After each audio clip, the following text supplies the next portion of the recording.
पाकिस्तान के साथ हालिया 6 रोजा जंग और दूसरी तरफ चीन के साथ सरहदों पर टेंशन। ऐसे में इंडिया दिन ब दिन अपनी फौजी ताकतों को बढ़ाने में लगा है, चाहे वो बड़ी फौजी मशक़ें हो या फिर नई जंगी साजो सामान की सरमायाकारी।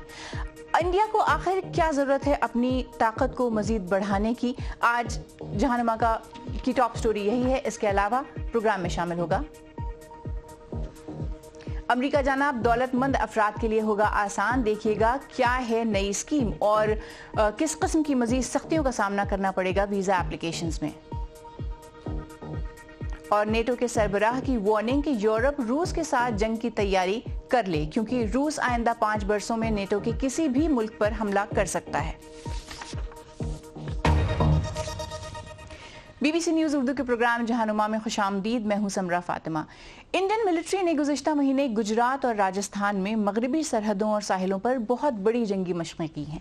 इसके अलावा इंडिया अपने अफवाज की जदीद हथियारों से लैस करने के लिए भी मुख्तलिफ नौइयत के दिफाई साजो सामान की खरीदारी कर रहा है। इंडिया के डिफेंस बजट की बात करें तो ये तकरीबन $78 बिलियन है और इस साल हुकूमत ने दिफाई बजट में गुज़िश्ता साल के मुकाबले तकरीबन 10% इजाफा भी किया है। इंडियन आर्मी की मॉडर्नाइजेशन का बुनियादी मकसद खित्ते में और बिलखुसूस चीन और पाकिस्तान से मुकाबले के लिए खुद को तैयार करना है। पिछले 5 सालों में इंडिया और चीन का 2020 और 22 में लद्दाख और अरुणाचल प्रदेश में सामना हुआ, जबकि पाकिस्तान के साथ हालिया 6 रोजा जंग के बाद सरहदी कशीदगी बरकरार रही थी। दुनिया की दूसरी बड़ी मईशतों की मिलिट्री स्पेंडिंग के साथ अगर इंडिया का कंपैरिजन करें तो अमेरिका पहले नंबर पर है, चीन दूसरे और रूस तीसरे नंबर पर है, जबकि इंडिया चौथी पोजीशन पर आता है। तो खित्ते में मौजूदा कशीदगी के पेश नज़र इंडिया की ये जंगी तैयारियां बहुत अहम शक्ल इख्तियार कर चुकी हैं। इसी बारे में है दिल्ली से हमारे नामा निगार शकील अख्तर की रिपोर्ट।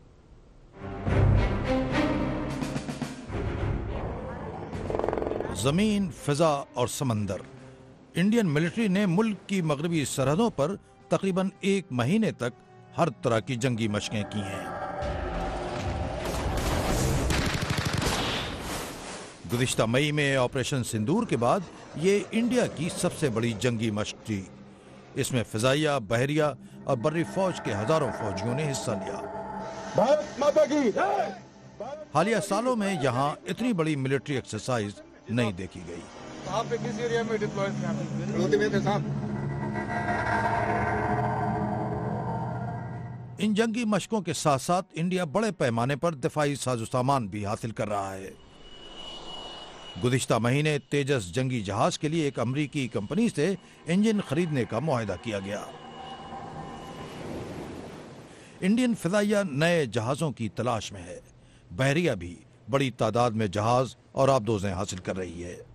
52 जहाज जो हैं अभी इंडिया में निर्मित हो रहे हैं इंडियन शिपयार्ड्स में, जिनका ऑर्डर हो चुका है और कॉन्ट्रैक्टेड है, और इनकी डिलीवरी ऑलरेडी अगले 2-3 सालों में हो जाएगी। इस साल अभी 4 और जहाज दिसंबर से पहले डिलीवर हो जाएंगे। 19 शिप्स अगले साल में और 13 या 14 उससे अगले साल में। ये इतनी बड़ी जंगी मशक और इतनी बड़ी दिफाई तैयारियां ये किस लिए की जा रही हैं? This is for the domestic order. मैंने दिफाई तज्जियाकार परवीन साहनी से पूछा कि आखिर इस तरह की जंगी मशकों का मकसद क्या है। जो कमियां देखी गई, जो दुनिया ने देखी, मैंने देखी, मिलिट्री ने देखी, ये कोई छुपी चीज तो थी नहीं। 4 दिन की जो जंग हुई है, तो पहले मेरे हिसाब से हमें वो करना चाहिए था। ये एक्सरसाइज करना होता है उसको वैलिडेट करने के लिए। तो जो अभी एक्सरसाइज हो रही है मेरे हिसाब से उसमें कोई खास फायदा नहीं है। वो सिर्फ एक डेमोन्स्ट्रेशन है, देश के लोगों को दिखाने के लिए है। मोदी हुकूमत इस डॉक्ट्रिन में यकीन रखती है कि इंडिया एक रीजनल पावर है, उसे फौजी एतबार से ताकतवर होना चाहिए। इतने बड़े पैमाने पर यह दिफाई तैयारियां मुस्तकबिल में किसी मुमकिना जंग के लिए फौज को पूरी तरह तैयार रखने की कोशिश का हिस्सा है। इन तैयारियों के दरमियान पाकिस्तान के बारे में सियासी रहनुमाओं के साथ साथ अब फौजी जनरलों के भी बयानात आते रहे हैं। उनके बयानात से मुल्क में कयासाराइयों को भी हवा मिल रही है। देखिए, सिंदूर अभी पॉज पर है। आप एक माहौल खड़ा कर रहे हैं, आप पाकिस्तान को मौका दे रहे हैं कि ये सब चीजें नोट करे। जब लड़ाई होगी तो कहेगा कि हमने तो डिफेंस में लड़ाई करी, क्योंकि ये यहां से बयानबाजी दे रहे हैं, रोज प्रोवोक कर रहे हैं।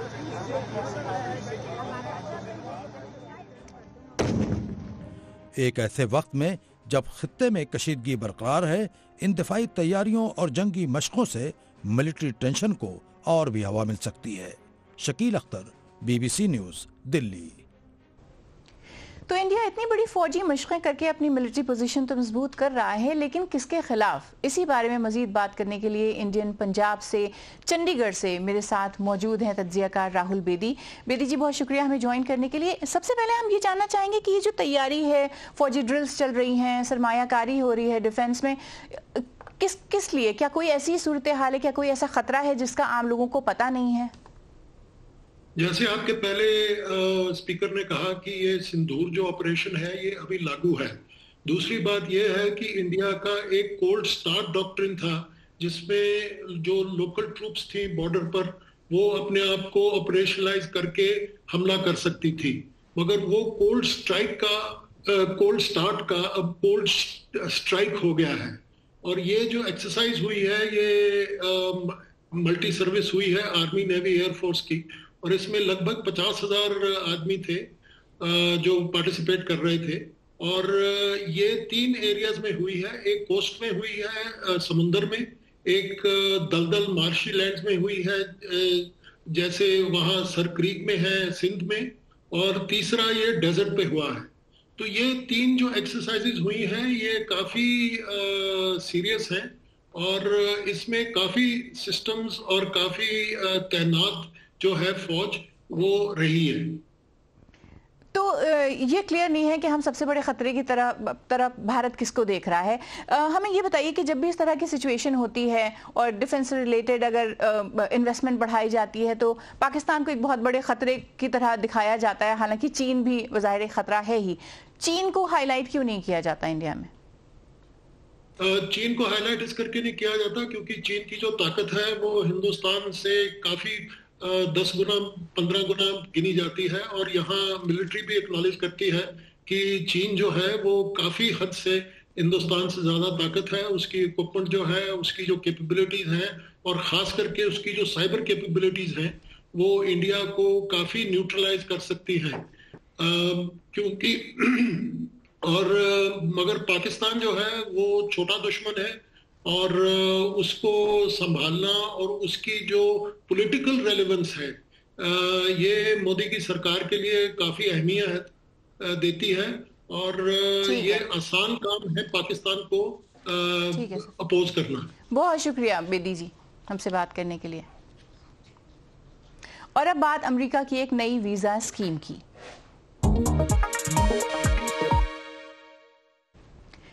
अमरीकी सदर डोनाल्ड ट्रंप ने एक ऐसी नई स्कीम लॉन्च की है जिससे दौलतमंद अफराद के लिए अमरीका जाना और वहां लॉन्ग टर्म रहना आसान हो जाएगा। यह है अमरीका का गोल्ड कार्ड, जिसे हासिल करने के लिए $1 मिलियन फीस अदा करनी होगी। और फरवरी में जब उन्होंने इस मंसूबे के बारे में पहली बार बात की थी तो ये भी कहा था कि इस वीजे की हैसियत ग्रीन कार्ड जैसी होगी।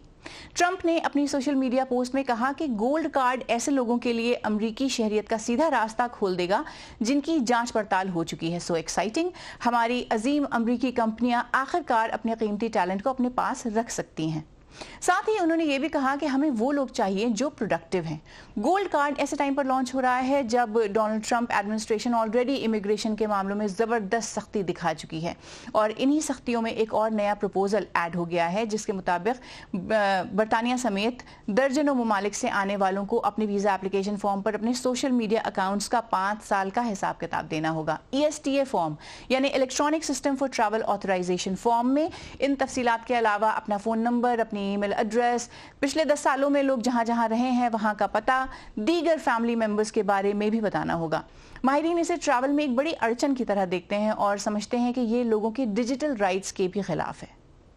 लेकिन सदर ट्रंप का कहना है कि वो ये यकीनी बनाना चाहते हैं कि किसी भी किस्म के गलत अफराद को अपने रूस के साथ अमन मुआहदे का ताज़ा तरीन मसवदा मंजूरी के लिए वाशिंगटन भेजा है। और सदर ज़ेलेंस्की ने कहा है कि मुआहदे के तहत रूस को कोई इलाका देने का फैसला यूक्रेन के अवाम को रेफरेंडम या इलेक्शन के जरिए करना होगा।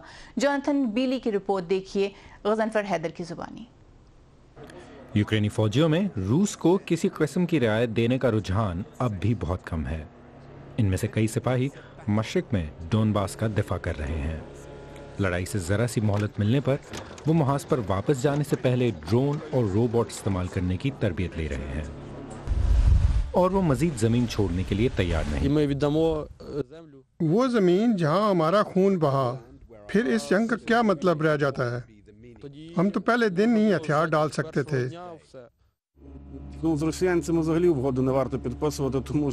रूस के साथ तो कोई मुआहदा करना ही नहीं चाहिए, क्योंकि जो भी मुआहदा उनसे करो बेकार होता है। वो बहरहाल आगे बढ़ते रहेंगे। जमीन का मसला अमन की राह में सबसे बड़ी रुकावट बना हुआ है। पहले अमरीकी मंसूबे में तजवीज़ थी कि यूक्रेन पूरा डॉनबास रूस को दे दे। अब तरमीमशुदा मंसूबे में कहा गया है कि यूक्रेन अपनी बाकी फौज वहां से निकाल ले। ये इलाका एक गैर फौजी जोन बन जाएगा। सदर ज़ेलेंस्की ने आज अमरीकी मुज़ाकरातकारों से इन तजावीज़ पर बात की है और वो अब अपने तहफ़्फ़ुज़ात खुलकर बयान कर रहे हैं। उनका कहना है कि अगर सिर्फ एक तरफ की फ़ौजें पीछे हटीं और दूसरी तरफ की नहीं, तो रूसी फ़ौज को मज़ीद आगे बढ़ने से कौन रोक पाएगा। उनके कुछ अरकान पार्लियामेंट ने पहले ही इस मंसूबे को मुस्तरद कर दिया है। मुझे पूरा यकीन है कि ज़्यादातर यूक्रेनी अवाम उसे सख्ती से रद्द कर देंगे। आइन के मुताबिक यूक्रेन के शहरियों पर मुल्क की सालमियत का दिफा करना लाजिम है। सदर ज़ेलेंस्की ने यूरोपीय इत्तेहादियों से खिताब किया। उनके यूरोपीय इत्तेहादी भी समझते हैं कि सरहदी फैसले खुद यूक्रेन ही करेगा, लेकिन ये खदशा बढ़ रहा है कि अमेरिका का सब्र जवाब दे रहा है। सदर इस जंग के फरीकैन से सख्त मायूस हैं। वो मुलाकात बराए मुलाकात नहीं चाहते, वो अमल चाहते हैं। वो चाहते हैं कि ये जंग खत्म हो। सदर पुतिन का कहना है कि अगर यूक्रेन ने डॉनबास ना छोड़ा तो वो इसे ताकत से ले लेंगे। यूक्रेन पहले ही कुछ इलाके खो रहा है, लेकिन अगर उसने नया मुआहदा भी मुस्तरद कर दिया तो इसे अमरीकी हिमायत खोने का भी खतरा है। और अब एक नजर डालते हैं दीगर अहम आलमी खबरों पर। ऑस्ट्रिया ने स्कूलों में 14 साल से कम उम्र लड़कियों के सर पर स्कार्फ पहनने पर पाबंदी का कानून मंजूर कर दिया है। हुकूमत का कहना है कि यह कानून जेंडर इक्वालिटी के लिए उनके वाज़े अज़्म की नुमाइंदगी करता है। दूसरी तरफ मुखालिफिन का कहना है कि यह कानून मुल्क में मुस्लिम मुखालिफ जज्बात को हवा देगा और यह गैर आईनी हो सकता है। जनूबी कोरिया से ताल्लुक रखने वाले crypto currency boss do Kwon को न्यूयॉर्क के एक जज ने फ्रॉड के जुर्म में 15 साल कैद की सजा सुनाई है। वो ऐसी 2 डिजिटल करेंसीज के पीछे थे जो तबाह हो गईं और तकरीबन $40 अरब का नुकसान हुआ। डू क्वॉन सिंगापुर में कायम टेरा लैब्स के शरीक बानी थे, जिसने टेरा लूना और टेरा USD डिजिटल कॉइन्स तैयार किए थे। अमेरिका ने वेनेजुएला के तेल ले जाने वाले मजीद 6 जहाजों पर पाबंदी आयद कर दी है। इससे कबल अमेरिकी हुकाम ने वेनेजुएला के साहिल से एक टैंकर जब्त कर लिया था। अमेरिका ने वेनेजुएला के सदर निकोलास मदुरो के चंद रिश्तेदारों और उनसे मुंसलिक कारोबारों पर भी पाबंदी आयद कर दी है। अमेरिका कहता है कि इन अफराद ने मदुरो की गैर कानूनी हुकूमत की हिमायत की थी।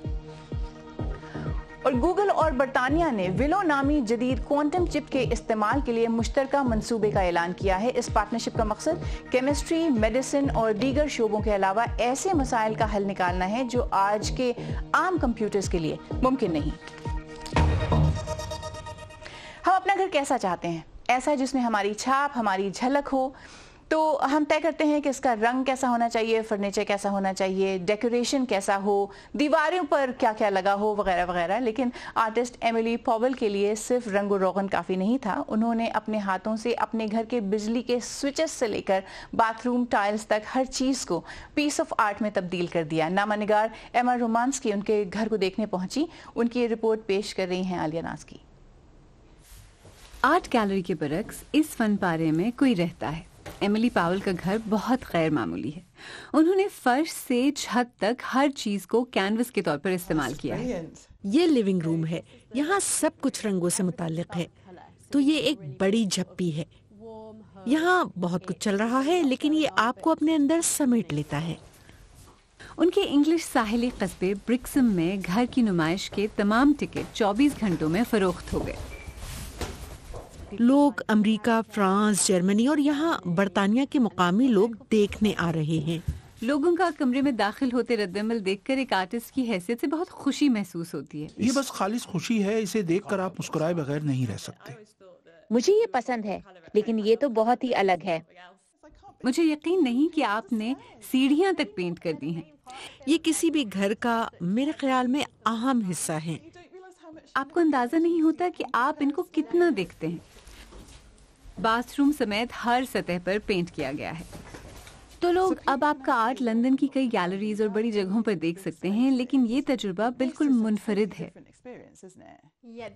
हाँ, ये ऐसा है जैसे आप पेंटिंग के अंदर हों, तो आप इसका मुकम्मल हिस्सा बन जाते हैं। तो एक फनपारे के अंदर रहना कैसा है? जैक, मैं आपको बताना चाहती हूँ कि आपके कपड़ों पर आज रंग पहले ही लग चुका है। हाँ, मुझे नहीं लगता कि कोई एक कपड़ा भी ऐसा है जिस पर रंग न हो। हम बस उसे देखते नहीं। कोई अंदर आया और कहा कि आपके टूथब्रश पर भी रंग है, क्या आपको मालूम है? तो मैंने कहा नहीं मालूम। यहाँ घूमने आने वाले चाय के कप और केक के लिए रुक सकते हैं। ये एक फैमिली का घर है, न कि आर्ट गैलरी। ये वाज़ेह है कि एमिली को अब कोई जगह पेंट करने के लिए मैसर नहीं, तो वो इसे बेचने का सोच रही हैं। ये हमारा पहला घर था। मैंने किराए के घर छोड़े थे, तो बस फिर अचानक मैंने हर जगह पेंट करना शुरू कर दिया और कुछ अलग ही चीज बन गई। अगर आप एमिली पाउल की कलरफुल स्टाइल और पेंटिंग से मुतासिर हैं, तो ये याद रखिएगा कि इसे मुकम्मल होने में 10 बरस लगे हैं।